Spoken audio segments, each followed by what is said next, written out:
Her mother's dream warned her not to go, but she went anyway.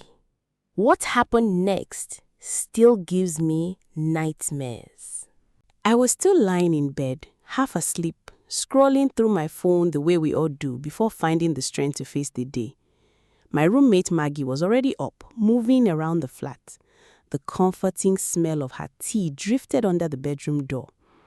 It was one of those calm, ordinary mornings that gives you no hint that your life is about to change forever. Then my phone rang. It was my mother. I still remember the exact tone in her voice that morning. It wasn't her usual warm, slightly teasing greeting. After the normal pleasantries and her asking how Port Harcourt was treating me, her voice suddenly dropped. "Joy, listen to me carefully," she said. "I had a very disturbing dream last night. Promise me you will not attend any party or gathering for the rest of this month. Danger is waiting for you outside. Be extremely careful anytime you step out." I stayed quiet for a second. My mother has always been a very spiritual woman, the type that wakes up at midnight to pray. But this felt different. There was genuine fear in her voice. I laughed nervously, not wanting to sound disrespectful. "Mama, it was just a dream. I'll be careful, I promise." Deep down, I brushed it off. Life as a young graduate in Port Harcourt was already hard enough. Work, bills, survival. I couldn't imagine locking myself inside because of one dream. Still, something about the way she spoke refused to leave me. She reminded me that I was her only child, the one she carried through difficult pregnancies and many sleepless hospital nights. "My enemies will not use you to shine," she said with heavy emotion before ending the call. I assured her I would listen, but honestly, I had no plans to turn down every social invitation for a whole month. Exactly 1 week later, Gold reached out. Gold was my former roommate and one of our closest friends. She was the one who had hit the jackpot, as we used to say. She was dating Paul, a wealthy businessman who had moved her into a beautiful, luxurious apartment in GRA. That evening, she came to our flat herself, glowing with excitement, to personally invite us to her birthday party. "Babesies," she shouted as she entered. "It's my birthday this weekend. You all must come on. Paul is coming with his rich friends, dressed fine, makeup on fleek. They are meant to go round. It's time we all leave this single sisterhood." I smiled at first, but my stomach tightened the moment she mentioned the party. My mother's warning echoed quietly in my head. God kept talking, painting vivid pictures of luxury cars, a top DJ, free-flowing drinks, and a night we would never forget. She wanted all 5 of us, me, Joy, Maggie, April, Naya, and herself. We had been inseparable since our university days in Port Harcourt. We lived in the same off-campus building, cooked together, shared secrets, cried over boys, and celebrated every small victory. Gold had leveled up while the rest of us were still grinding in our different flats. Maggie and I were roommates, while April and Naya shared another one. When I told the girls about my mother's dream, they laughed it off. Naya rolled her eyes dramatically. "Our mothers and their dramatic dreams. Joy, I beg, don't bring that kind of energy." Maggie, always practical, reminded me, "You na only child, she go always worry past normal." April added the killer guilt trip. "God will never forgive you if you miss her birthday. We used to be roommates, remember?" I hesitated for days. Part of me really wanted to go. Life had been so boring lately, and the thought of meeting successful men was tempting. But Mama's warning kept ringing in my ears. Finally, I reached a compromise with myself. I would go, but I would prepare spiritually. I decided to fast and pray seriously for the entire week leading up to the party. Every morning and night, I cried out to God, covering myself with the blood of Jesus the way my mother taught me. I even turned down a few small outings just to stay in a prayerful mood. By Friday night before the party, I still felt deeply uneasy. I called my mother and lied smoothly. "Mama, I'm not going anywhere tomorrow. I'll stay indoors." She sounded so relieved. "Good, my spirit is still not settled about you." I felt a sharp pang of guilt, but I convinced myself nothing would happen. After all, it was going to be a big public venue with plenty of people. What could possibly go wrong? Saturday arrived bright and sunny. I spent the whole day getting ready, hair, makeup, and a beautiful red dress that hugged my figure perfectly. The girls kept sending hype videos and voice notes. Deep down, my mother's warning still lingered like a dark shadow, but the excitement was slowly winning. The venue was pure magic when we arrived. Luxury cars lined the entrance like something out of a Nollywood movie. Range Rovers, G-Wagons, and a few sleek Mercedes that probably cost more than our entire year's rent combined. The decorations were on another level. Sparkling lights, tall flower arrangements, and a massive backdrop with Gold's name in gold letters. Music was already pumping, and the energy in the air felt electric. Gold looked breathtaking. She wore a shimmering silver gown that caught every light, and her smile was so wide it was contagious. She hugged each of us tightly. "My people, finally, come in, come in. Paul and his guys are already inside," she whispered excitedly. "Make una shine, oh. Tonight is the night." We stepped into the hall and the atmosphere hit differently. The scent of expensive perfume mixed with grilled meat and champagne. Wealthy guests moved around like they owned the city, laughing loudly, taking pictures, and throwing money around like it was paper. Paul's friends were already seated at our table, all sharp-looking men in tailored outfits. My heart beat a little faster when one of them locked eyes with me. His name was Reuben. He was tall, dark-skinned, with a clean beard and a smile that could make any girl weak. When he stood up to greet me, I caught the scent of his cologne, rich and masculine. "You must be Joy," he said smoothly, his voice deep and confident. "Gold has told me a lot about you. You look even more beautiful in person." He pulled out my chair like a gentleman and offered me a glass of champagne. For the first few hours, I forgot almost everything. The music, the laughter, the way Reuben kept leaning close to talk to me, it was intoxicating. He was so attentive. He asked about my dreams, my job, even remembered small details Gold must have mentioned. Every time my glass got low, a new drink appeared. When I admired a particular song, he made the DJ replay it. At some point, he excused himself and returned with a thick bundle of cash. "For your hair and nails next week," he said casually, slipping it into my hand like it was nothing. I laughed in shock. This kind of attention felt unreal. Maggie and April were glowing too. They had paired up with two other guys who seemed equally generous. Naya was quieter, but even she was smiling and dancing. Gold kept winking at us from the high table, clearly happy her plan was working. As the night grew darker and the drinks flowed more freely, Reuben became bolder. We danced closely, his hands resting respectfully on my waist at first. Then the kisses started, soft at the beginning, then passionate and hungry. My head was spinning from the music, the alcohol, and the attention. When he whispered in my ear, "Let's go somewhere quieter. I have a suite at the hotel next door," I almost said yes without thinking. Before I could fully decide, something strange happened. A sharp, sudden cramp hit me. I rushed to the restroom quickly. When I checked, my heart nearly stopped. My period had started, 3 whole days earlier than expected. I stood there staring at the mirror, angry and disappointed at first. "Bad market," I muttered, but then a cold realization washed over me. This was too sudden, too convenient. I cleaned up as best as I could, my hands shaking. When I stepped out, Reuben was waiting, looking impatient. "Ready?" he asked, already reaching for my hand. I forced a smile. "Actually, I don't feel too well. I think I need to head home." His expression changed instantly. The charming smile disappeared. His eyes darkened. "Come on, Joy, don't do this. We can still enjoy the night. At least come upstairs for a while."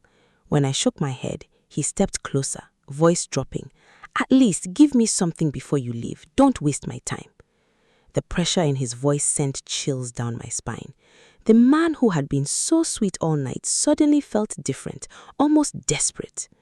I pulled away firmly, heart racing, and went to find the girls. Naya agreed to leave with me. Maggie and April decided to spend the night with their newfound lovers. As our Uber pulled out of the venue that night, I kept looking back, a strange heaviness in my chest. The drive home in the Uber was quiet. Naya sat beside me, staring out the window, while I kept shifting uncomfortably because of the sudden flow. My beautiful red dress now felt like a reminder of how close I had come to making a big mistake.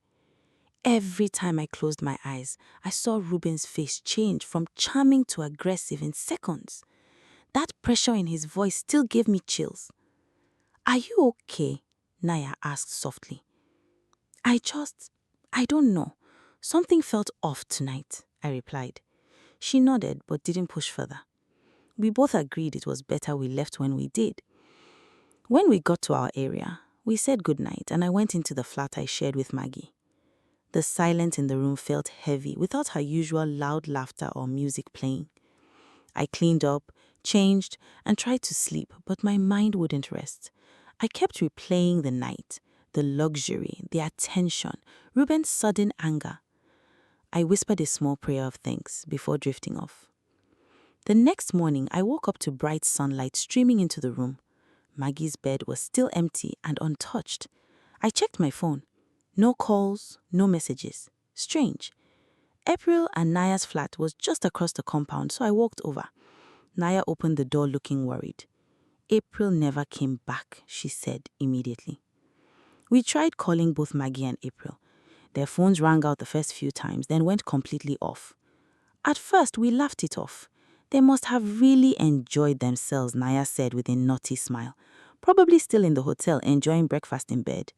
I forced a laugh too, but something in my stomach felt tight. I remembered how insistent Ruben was, how desperate he looked when I said no. By afternoon, the worry had grown. I dialed Ruben's number. It rang twice before he picked up. "Hello?" His voice was cold, nothing like the sweet man from last night. "Hi, it's Joy. Have you seen Maggie or April? They didn't come home." He laughed dryly. "Why are you asking me? They are not my responsibility. Maybe they followed their own guys." Then his tone turned nasty. "Next time, don't waste someone's time if you are not ready to play the game." He ended the call and blocked me immediately. Naya's own guy did the same when she tried reaching him. We started calling Gold, but her phone was also unavailable. She had already left for Paris with Paul early that morning for their vacation. The silence from everyone began to feel deafening. By evening, we were pacing. "This is not normal," I told Naya. "Even if they slept over, they would have called or at least replied messages." We checked our group chat again. Nothing. The excitement from the previous night had completely evaporated, replaced by a growing fear I couldn't shake. That night, neither of us slept properly. We kept jumping at every sound, hoping it was our friends returning with stories and laughter. But morning came again and still no sign of Maggie or April. Their phones remained switched off. On the third day, panic had fully set in. We reported the matter at the police station.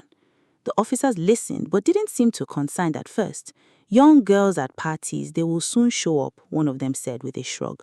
But we knew our friends. Maggie and April were not the type to disappear without a word.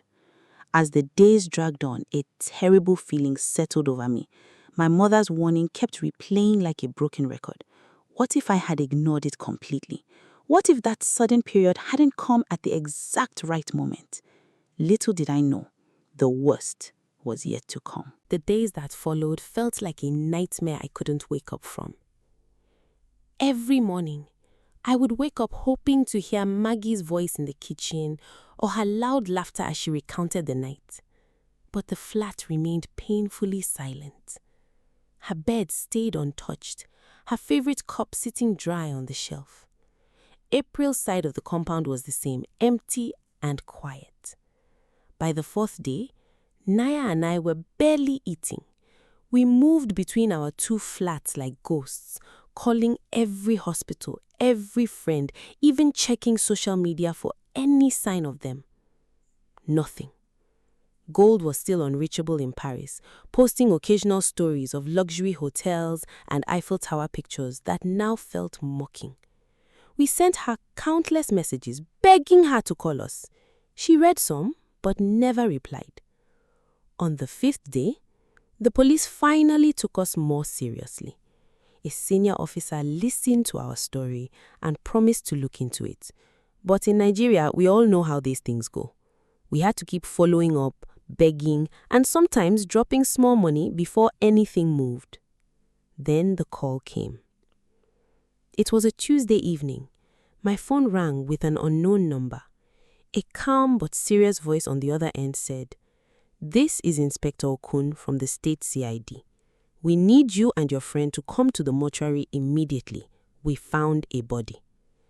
My legs almost gave way. Naya and I held each other's hands tightly as we entered the cold, dimly lit government mortuary. The smell of formaldehyde and death hit us like a wall. 2 officers led us into a room with metal tables. One of them pulled back the white sheet. It was Maggie. I screamed. The sound tore out of me before I could stop it. Her once beautiful face was swollen and unrecognizable. There were deep cuts on her body and parts were clearly missing, her fingers on one hand, and something terrible had been done to her stomach area. Naya collapsed to the floor, crying uncontrollably. I couldn't breathe. This wasn't the Maggie who danced with us just days ago, the one who teased me about my mother's dream. The officer told us they found her body dumped near the expressway, naked and mutilated. They suspected ritual killing. When we mentioned the party and the men we met, their expressions changed. They started asking more questions about Paul, Ruben, and the other guys. April was still nowhere to be found. No body, no trace, nothing. It was as if the ground had opened and swallowed her. That night, reality hit me like a truck. Everything started connecting. Ruben's sudden anger when I refused to follow him, the way he tried to pressure me, the lavish lifestyle, the way they targeted all of us. These weren't ordinary rich men. They were something much darker, ritualists, hunters looking for sacrifices to renew their wealth. I was supposed to be one of them. If my period had not come at that exact moment, if I had followed him to that hotel room, it would have been my body lying on that cold table. Naya and I cried until our eyes were swollen. We blamed ourselves for convincing each other to go. We blamed the excitement of leveling up.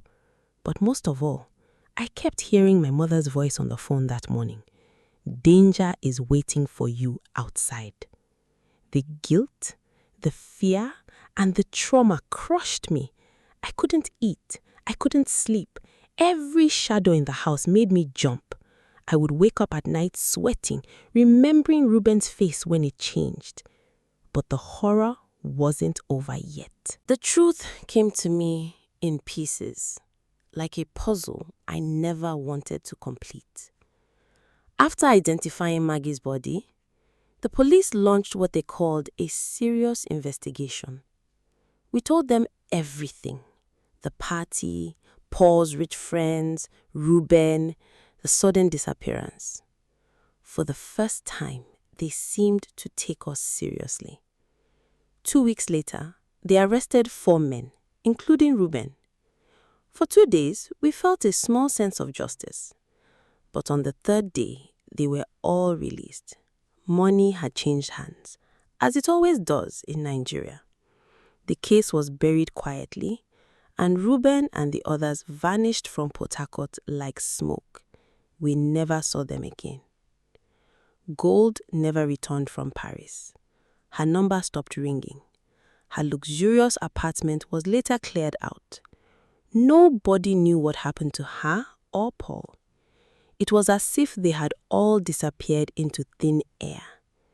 In one night, I lost 3 promising young girls, Maggie, April, and even Gold, to the dangerous chase for fast money. But the deepest part of the story came months later, through a source close to the underworld who spoke to someone in the police. What I heard still sends cold shivers down my spine. That night, after I refused Ruben, he drove back in rage to a secret location outside the city, an uncompleted building that served as their ritual temple. There, he knelt before a young master, a powerful dwarf spirit they served. With tears in his eyes, Reuben begged for mercy. I almost had her master. She was perfect, but her own blood betrayed me. Her period came suddenly. I tried to pressure her, but she refused and left with her friend. The young master, in a voice that was not human, replied coldly, "You know you cannot keep Queen Mother waiting. Your wealth is due for renewal. This is the second time you are coming close to failing." Reuben pleaded desperately, promising to bring an even better sacrifice before the next meeting.